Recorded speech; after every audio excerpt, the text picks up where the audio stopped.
কক্সবাজারে ছিনতাইকারীদের ছুরিকাঘাতে নিহত হোটেল বেস্ট ওয়েস্টার্নের কর্মচারী নুরুল কাদেরের হত্যাকারীদের দ্রুত গ্রেফতারের দাবিতে মানববন্ধন করেছে Bangladesh tourism and hotel workers employees federation Cox's Bazar জেলা শাখা।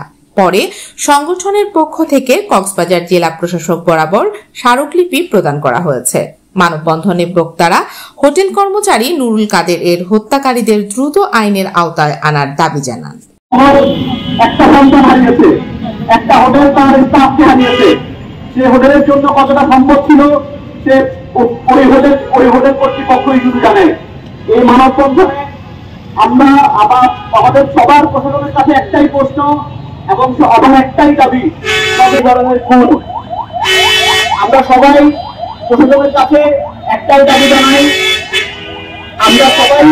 দাবি জানাই, যে খুনি যেই হোক, সে যেভাবেই হোক, আমরা দ্রুততাই তার সুস্থ বিচার চাই।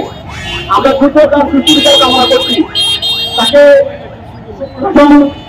প্রত্যেকের আমাদের এই যে টুরিস্ট, এখানে আমরা তারপরাই হয়রানির শিকার হচ্ছি প্রতিনিয়ত।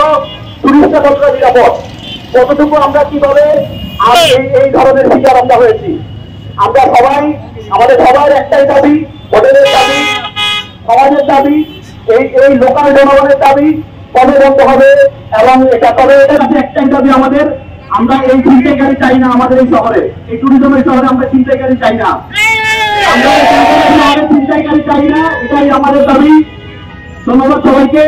আমরা সবাই যে যার জায়গা থেকে আমরা অবশ্যই আমাদের যদি চোখে পড়ে আমরা ট্যুরিস্ট পুলিশ, ট্রাফিক পুলিশ এবং সদর পুলিশ আমরা সবাইকে সবার তরফ থেকে আমরা জানাবো। এবং আমরা আশা করব আজকের আমার এই ভাইয়ের যে খুন, এই খুনের যেন সঠিক এবং সুস্থ বিচার হয়, সে যেই হোক। ধন্যবাদ সবাইকে।